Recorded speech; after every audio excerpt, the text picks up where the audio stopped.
Cool. All right. Good afternoon, everyone, and welcome to our discussion on funding opportunities for communities on the wrong side of the digital divide. My name again is Ryan Johnston, the Federal Policy Counsel here at NCC. And one of the big threads that a lot of speakers today have tugged on is how funding is one of the largest barriers to undertaking a new broadband project. We've also heard a lot about how many communities are unsure of where funding exists, where they can go to access that, and how state and federal programs are often lacking the necessary outreach and support, which makes applying for and receiving these funds easier for localities. As more of federal funding is becoming available and new programs are being thought up in Washington, community level knowledge about how to access these funding opportunities is absolutely essential. Today, we're going to discuss a little bit how local officials can more easily find new sources of federal funding, and how they can work together more with the broadband leaders in their states that might be able to help them start down the path to connecting their communities. Thankfully, I don't have to explain any of this, and I am joined today by a gifted expert on federal funding, Gilbert Resendez, the broadband program specialist with the National Telecommunications Information Administration. Specifically, Mr. Resendez works with Broadband USA, a program established by NTIA to work with state, local, and tribal governments, industry, nonprofits that really promotes planning and funding efforts through solution-neutral guides and resources. Specifically, Mr. Resendez works on the broadband infrastructure team, coordinating partnerships and outreach with state and local governments on broadband programs and policy issues. So for the purposes of today's discussion, we'll be taking questions throughout the presentation, so please don't hesitate to drop anything into the chat, and we'll also have a few minutes at the end to address questions as well. So with that, Gilbert, it's absolutely wonderful to have you here today. Thank you for discussing this incredibly complex topic with us, and I'll turn it over to you. Yeah, thank you very much, Ryan. I appreciate the invitation from you and Next Century Cities. Before we get started, I'm dropping in the chat our federal funding guide. I have a slide to talk about it. I'm only talking about 5 federal programs at a pretty high level, but there are a number of different federal programs across the government that either fund broadband or broadband is an eligible expense. So I wanted to make sure that folks have that as a resource. So with that, I'll go ahead and get started with my slides. Like Ryan said, my name is Gilbert Resendez. I've been with NTIA 2 years tomorrow.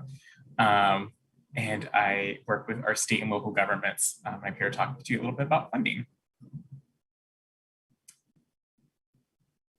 So first, I want to give kind of a brief overview of what NTIA is and our mission within the federal government and Department of Commerce.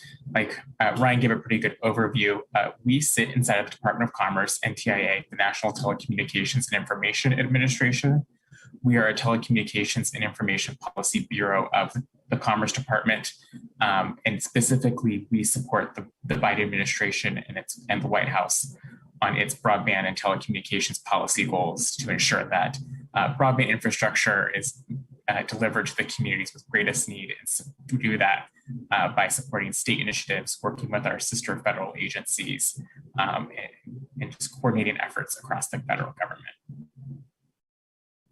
Specifically, we, with the Broadband USA program, focus on community outcomes, and we think that's really important. We do this through partnerships, technical assistance, and then products and events that we produce. So we facilitate what's called our State Broadband Leaders Network and Digital Inclusion Leaders Network. We clarify and communicate policy to our stakeholders, work with tribal governments, work to improve coordination across all levels of government, support and advise communities as they're evaluating maybe what sort of business models or technology can be used to deliver broadband or digital inclusion programs in their communities. And then, like Ryan mentioned, we publish solution neutral guides. We produce monthly webinars, although lately with the amount of grant money that we've been needing to push out the door, it's been a little bit more frequent than monthly, about weekly or twice weekly. And then we convene stakeholders in various forums and come to the community to speak at events like Next Century Cities or many of our other partners that we work with that I'm sure you've heard of. So first, I want to talk about our NTIA grants that we have with us. So these grants were authorized by the Consolidated Appropriations Act of 21. That act gave us 3 new grant programs. Those are in order that I'll try to speak to them: the Broadband Infrastructure Deployment Program, the Connecting Minority Communities Pilot Program, and then our Tribal Connectivity Grant Program. And those are a $288 million program, a $268 million program, and a $980 million program, respectively. In the slides, I've linked to the notice of funding opportunities. I believe Next Century Cities has them and can distribute them. And then for the CMC pilot program, I've linked the final rule. The NOFO for that is pending, but we'll talk about that a little bit further. So like I said, the first program I wanted to talk a little bit about was our broadband infrastructure program. That is a $288 million program. The purpose of that funding is to pay for covered broadband projects. It goes to covered partnerships, and we are accepting applications now through August 17th. So if anyone in your community is interested in applying, please apply by August 17th. Work with your states, and I'll talk a little bit more about that to see what programs they may have been also working on, just so no one steps on toes.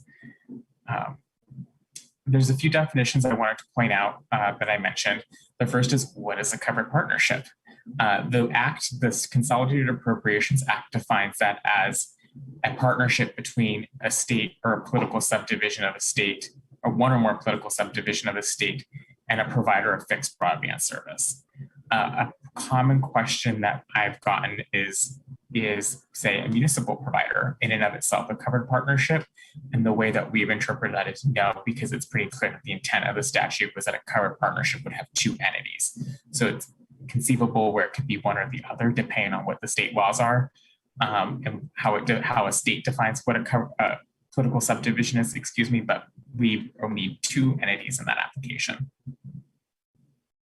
The next is, what is qualifying broadband service? And that is broadband service, fixed broadband service that it can provide speed of not less than 25 megabits per second in the downstream and not less than 3 megabits per second in the up direction.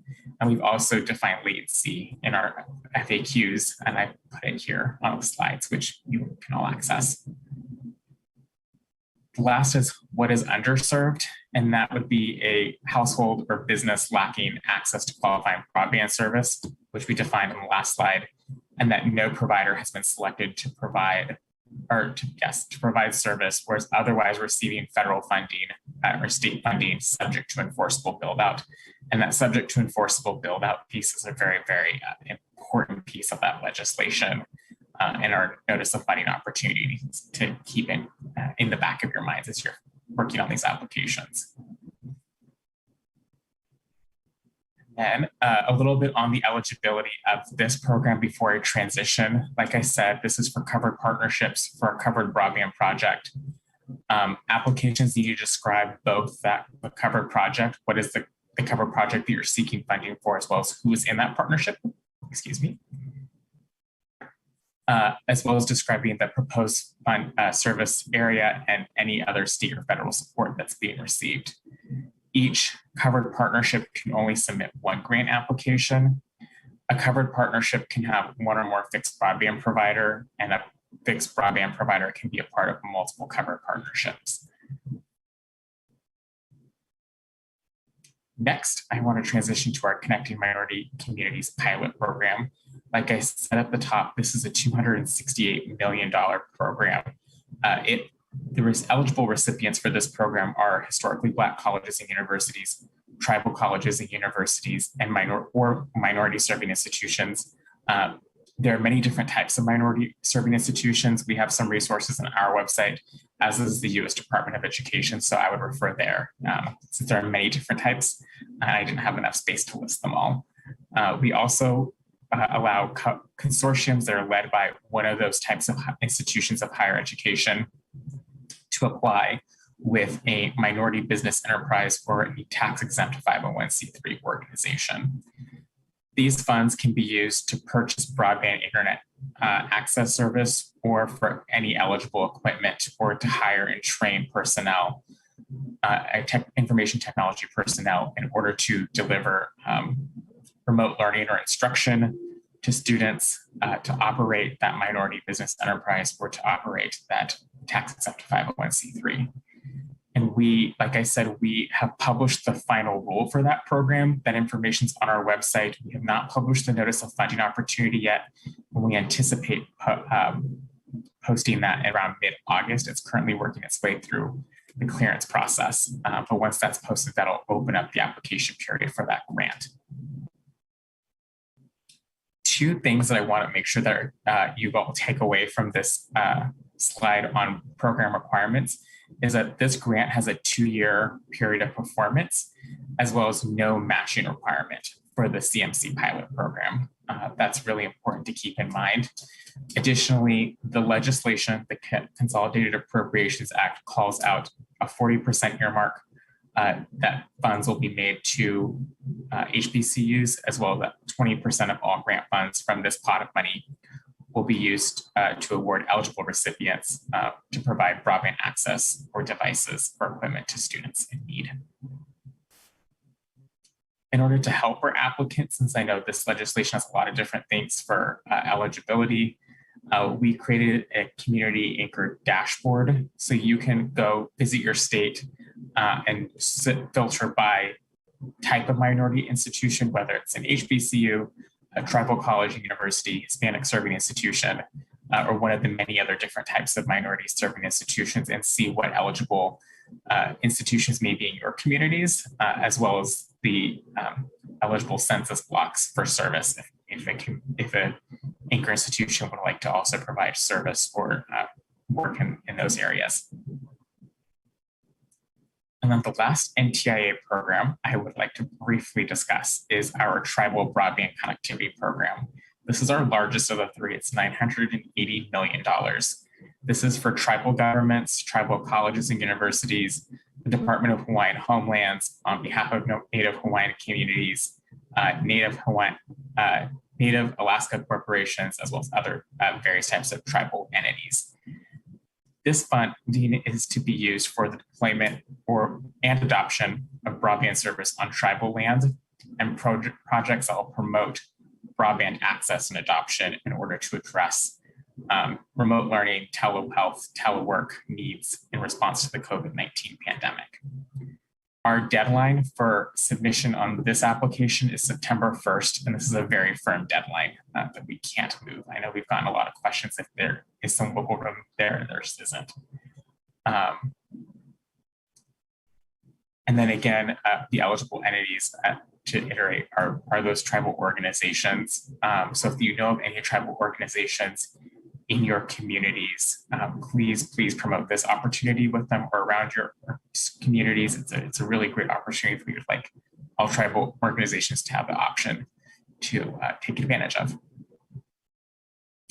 And then the last NTIA thing before I'll take a brief pause is we have a call for merit reviewers. We're seeking individuals with expertise in broadband, digital inclusion programs, infrastructure deployment, programs specific to minority serving institutions to serve as merit reviewers for all three of our programs. So if you're interested in applying, I really encourage you to apply. In order to apply, you just need to send an email to grantreviewer@ntia.gov with the information on the screen in your resume, and someone will get back to you with what the next steps will be, as well as what the time commitment will be. That's also the email you can send questions to regarding being a merit reviewer. We have worked with our conflicts attorneys also to mitigate any conflicts of interest. So if you're interested, if you're a city leader and you're saying, hey, I'm interested in applying for a program, but I also think this is a cool opportunity, we have worked out ways where you can do both. So just if you have any questions about what that looks like, please email grantreviewer@ntia.gov. Right there, I'll pause and check with Ryan to see if there are any questions before I keep moving on. The only question that we've had so far is whether or not we'll be able to distribute these slides. Yeah, I think we'll be able to, so absolutely. Yep, very distributable. Perfect. Other than that, no questions yet. Awesome. So the next setup, I have two other funds I wanted to talk about before talking about some of the resources that we have at NTIA as you plan broadband or digital inclusion projects in your communities. And those funds come from the U.S. Department of the Treasury. So these funds were appropriated or authorized under the American Rescue Plan Act of 2021. They are the State and Local Fiscal Recovery Fund and the Capital Projects Fund. So together, state and local funds, that fund totals about $350 billion. And one of the many eligible uses there is broadband. And I'm sure as many people have heard, the Capital Projects Fund is a $10 billion fund for states, territories, and tribal governments to carry out capital projects that directly enable remote work, education, health monitoring in response to the COVID-19 pandemic. I'm going to spend a little bit of time on the State and Local Fiscal Recovery Fund, since one it specifically has a local call out, and two, there are a few different places where it shows that broadband or digital inclusion is an eligible expense, just to make sure folks have that on their radar. So the first is broadband infrastructure is specifically called out in the American Rescue Plan Act for state and local governments to make necessary investment in broadband infrastructure. There's a lot of other information. If you have questions on, speeds that need to be met for technology, I would encourage you to visit the U.S. Treasury Department's website because there's more information on that there. The other section is in this assistance to households section of the American Rescue Plan Act under the state and local fiscal recovery funds. It does state that assistance to households facing negative economic impacts due to COVID-19 can include internet access or digital literacy assistance. So just want to make sure that folks are aware of that. I know there are a number of different uses that these funds can be used for. I just want to make sure that to provide some clarity that that is an eligible use for local governments. And then last, I know the Treasury Department issued an FAQ on their website. If you have any other questions, I'd encourage you to consult there. There's also an email address on the Treasury website if you have any further questions specifically about the state and local fiscal recovery funds and their use for broadband or digital literacy assistance. And finally, I wanted to close with some of our broadband planning resources. The first is our fund search or our federal funding guide. I put the link in the chat, so if folks want to take a look at that. Like I said, these are just 5 programs that I briefly touched on all of them that can be used for broadband or digital literacy assistance, but there's a number of others where broadband or digital inclusion is an eligible expense, or it directly funds those programs. For example, Reconnect, USDA's Reconnect program.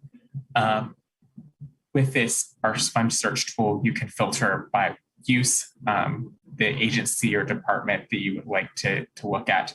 We update this tool annually, trying to tie into the start of the fiscal year. We just updated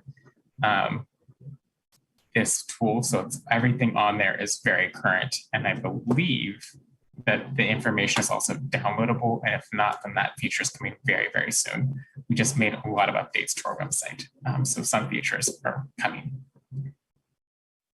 The next is our Indicators of Broadband Need Map.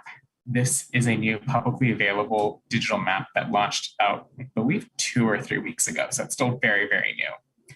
It aggregates data at the county census tract and census block level, depending on where the data is available. And that data comes from Census, the FCC, MLab, Google, and Microsoft. So it's a great way to get a sense of, as you layer data in this public tool, where the needs are, what the needs may be in a community. The next tool or resource that I have on our website is our state page, which has a lot of information on our state broadband leaders network. So we have contacts at the state level for every state, the District of Columbia, and all of our territories. So we work very closely with them. We convene our state broadband leaders once a month and then twice a year in person. The once a month meetings are virtual, and as of the last 18 months, even the quote in-person ones were virtual, but we do maintain a lot of good information on what states are doing, including if your state has a broadband program, if there's state level funds.